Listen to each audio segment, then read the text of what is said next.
Hello, Aries. Happy November 21st. How are you? I'm here to do your weekly.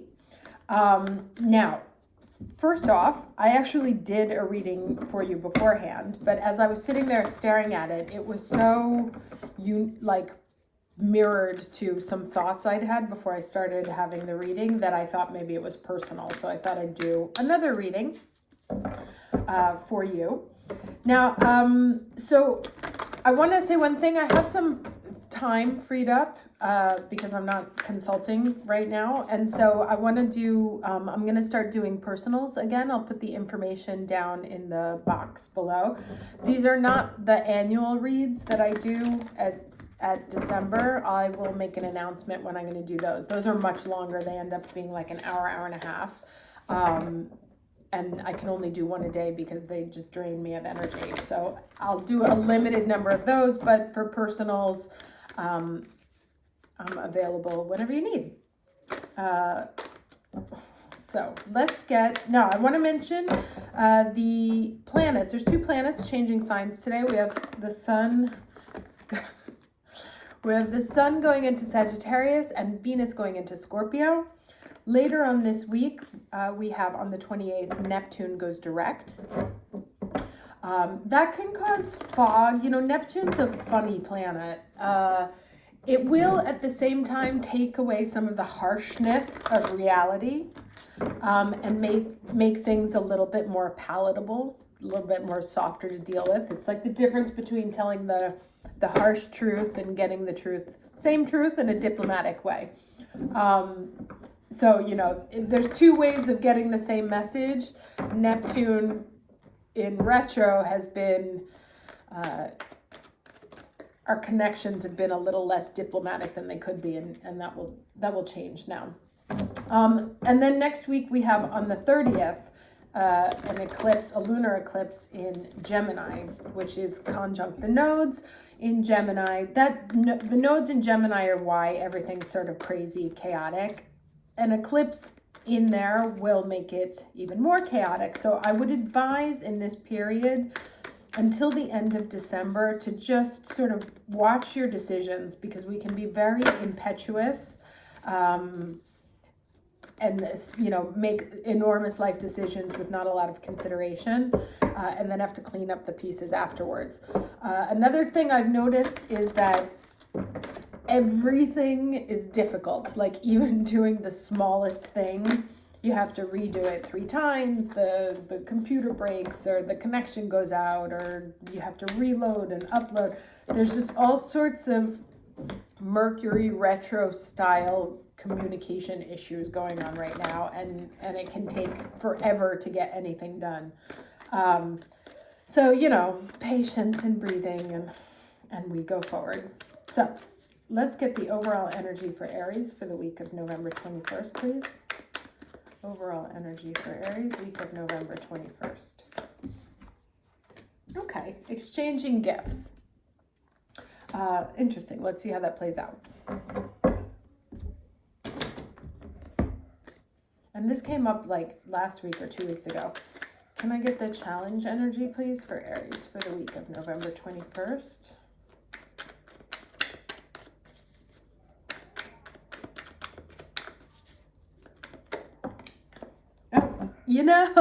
It's so funny. So the 8 of Swords has been on my mind all day, and I mentioned it in the other reading also, and she showed up. And this is also a theme. Now, Venus in Scorpio is very intense energy, and Mercury will be going into Scorpio soon. We can find ourselves in prisons, mental prisons of our own making this week, where our concern about where we think we should be, or what we should have done, or what's taking too long, or blah, blah, blah, is driving us crazy and making us unproductive. So just keep an eye out for that energy.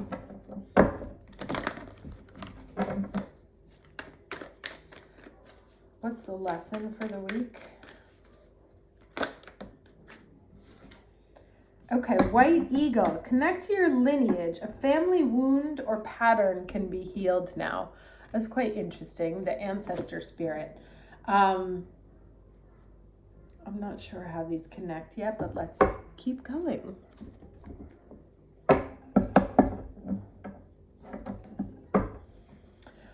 I feel like I actually want to get another one because this one is so this one says to me, there's some concern about what it is that you feel you're bringing to the party, right? Or what something that you would like to offer to the world. Maybe you don't think it's good enough. Maybe it's taking too long. Maybe you think you're never going to get anywhere.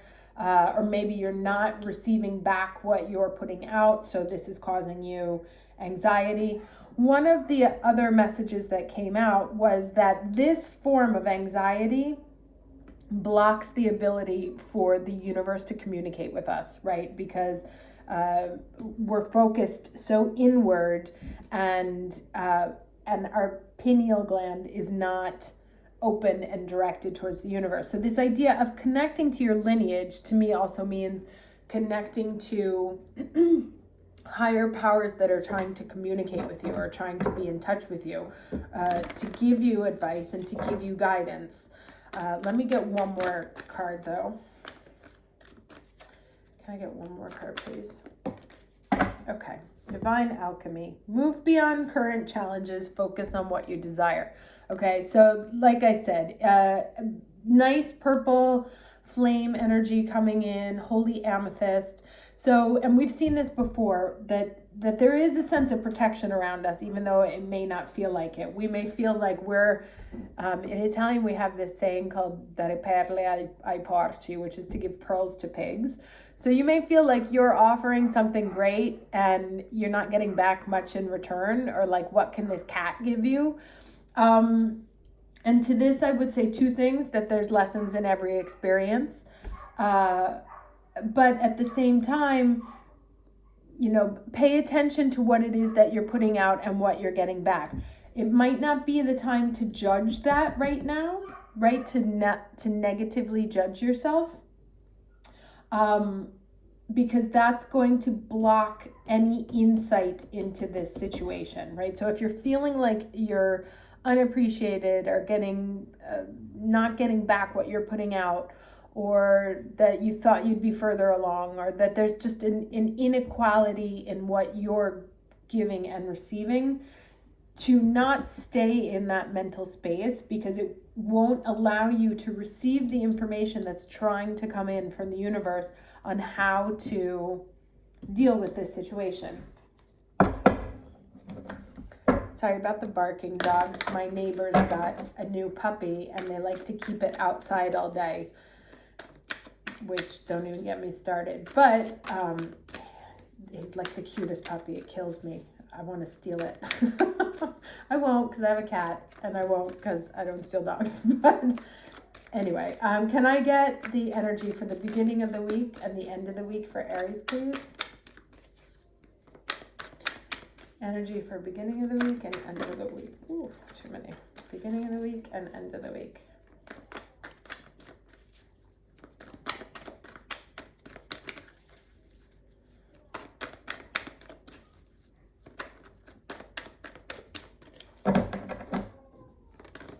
Okay, and one more. One more. Jeez. Okay. So let's see what we have here. Okay, metamorphosis in reverse and follow the leader. Interesting. Okay, so metamorphosis, and this is what I was saying, is like feeling that this transformation is taking too long, that it's not happening, that you can't see it.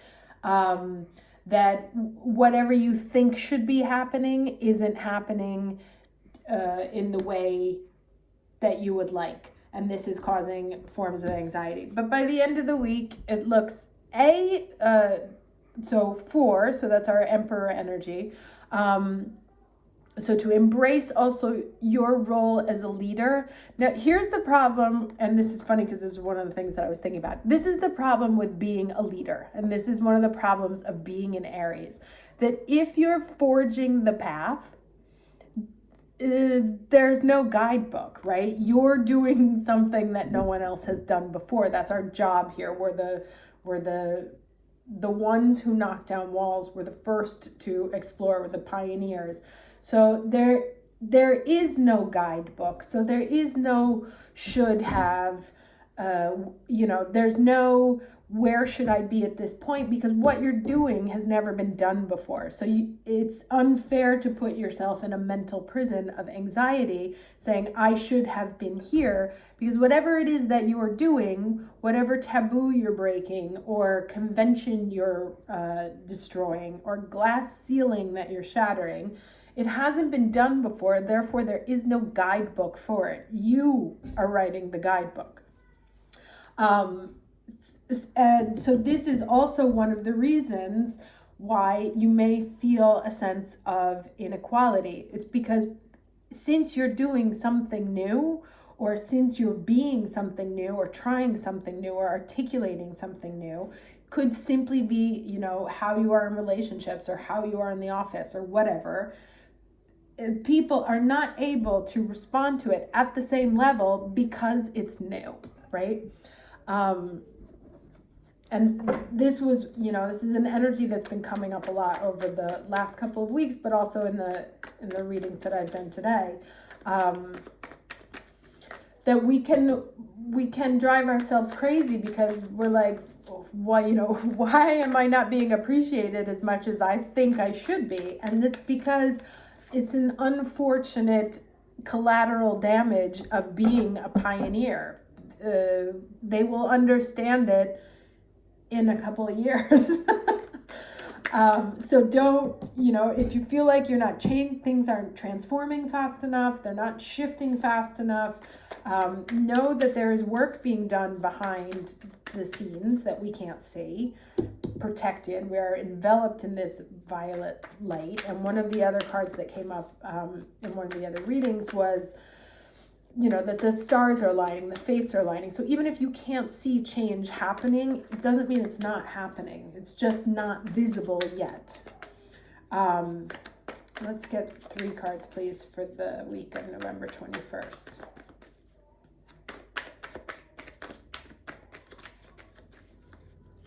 They say it's lonely at the top, but it's also lonely out front, right? So here we go, 9 of Pentacles. We'll see how he figures into here. 2 more cards for the week of November 21st.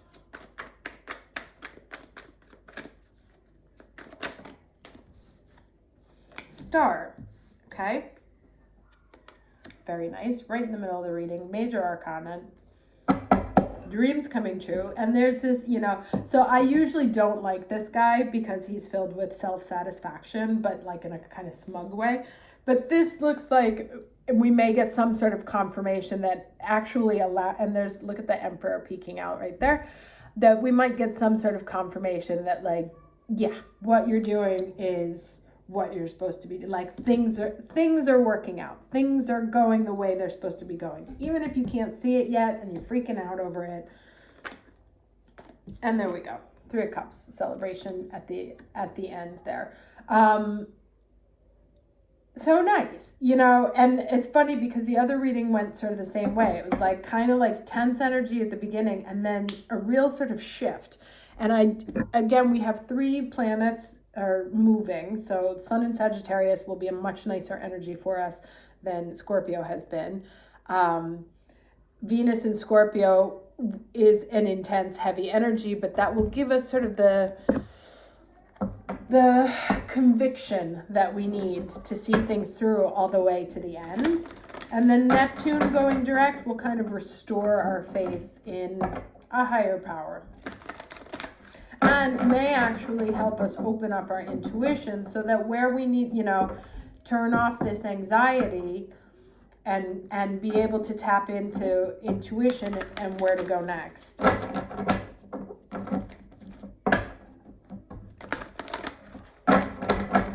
Okay, can I get a card for advice for Aries for the week of the 21st, week of November 21st?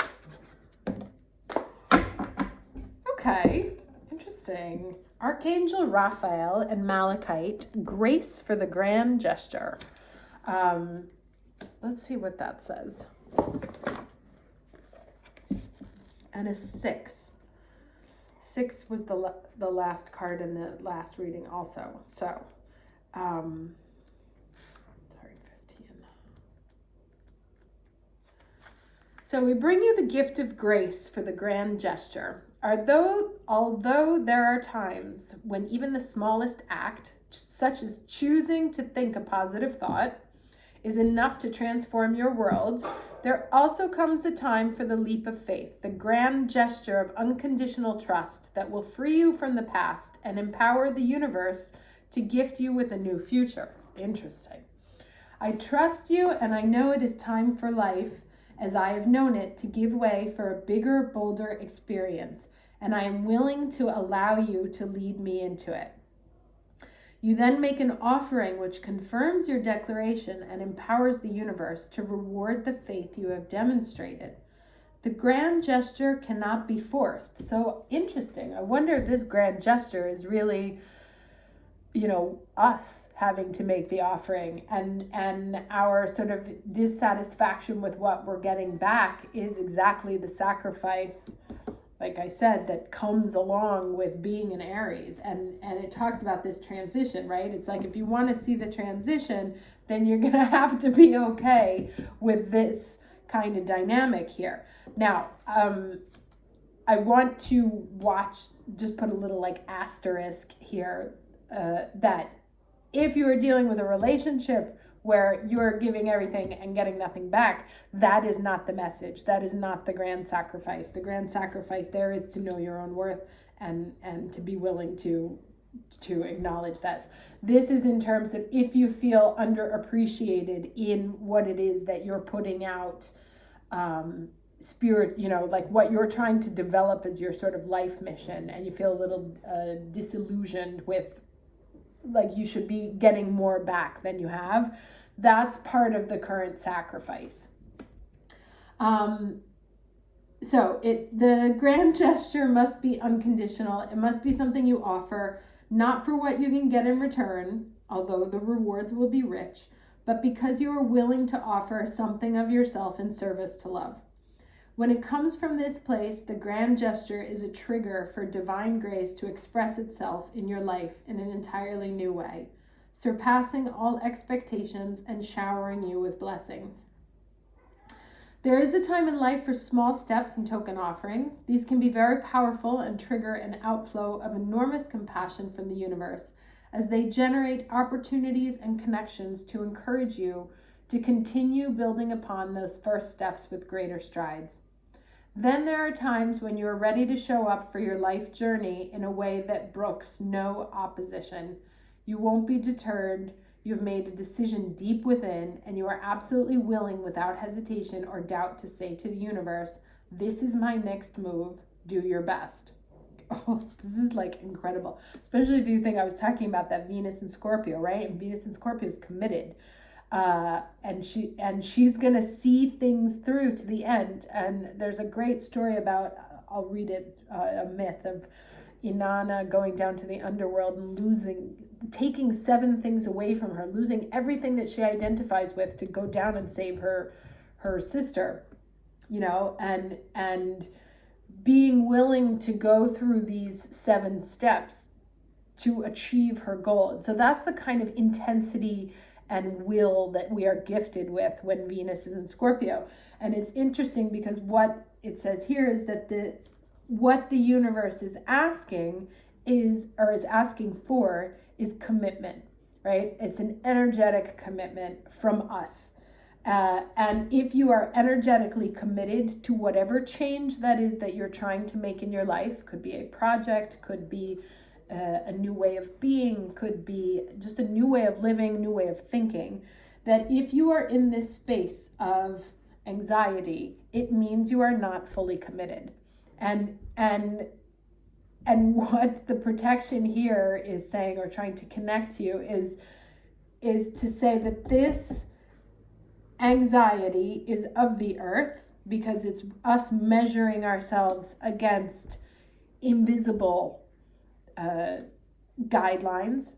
They don't exist because we haven't written them yet. We are following the guidance of a higher power, so it is not yet in existence here for us to checklist against it. But we need that commitment, and we need to demonstrate that commitment first and foremost to ourselves. And once we show ourselves this sense of commitment and this sense of dedication to whatever it is that you're trying to do, you know, that goes to that, and it's calm and it's centered and it's like, yeah, I know, I got this. And it can be a little bit smug, and that's all right. And what it says to me here is that you see how they're both cups and the star is right in between, right? Because she's filling that stars, and I mentioned the stars aligning in that Fates card, right? She's filling these cups. We can't see it because it's on a different plane, but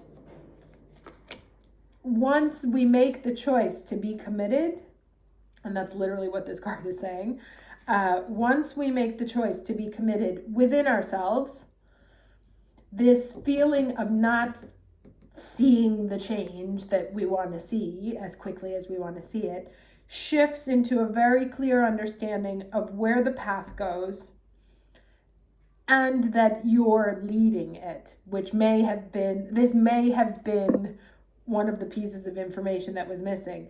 You're not following a path, you're leading it. There is no one in front of you to follow. It is you. You know, and so that's kind of that commitment that needs to happen. A commitment to being willing to wear that cloak, to put that vest on of, all right, I'm doing this. This is who I am now. Okay. Let me see if there's anything else here. Okay, if you have made leaps in the past, interesting because she's dressed up like a little ballerina, and landed flat on your face rather than gracefully on your feet, leave that behind you now, which is funny because that was literally what I was thinking about. Everything you experienced in your life has led you towards this moment in time. You are not the same person you were before. You are stronger, wiser, and more ready for the beautiful adventure life has in store for you. You have an opportunity at this time to take a leap of faith, and the universe is urging you ahead. You may feel afraid or uncertain if you listen to your mind. And there it is. Give some love to your mind. It might need your comfort and reassurance. Then listen to your heart and make... Oops, sorry, that's Amazon. And make your grand gesture with full faith in the grace that surrounds you now. All right, awesome. So, very good reading. Looks exciting. Hopefully we'll get some signs this week. I think when you make that commitment, you'll start to see the signs you want to see because you'll be looking at it with fresh eyes. So I will see you again. I want to do a reading for the eclipse, and I'll talk to you soon. Take care.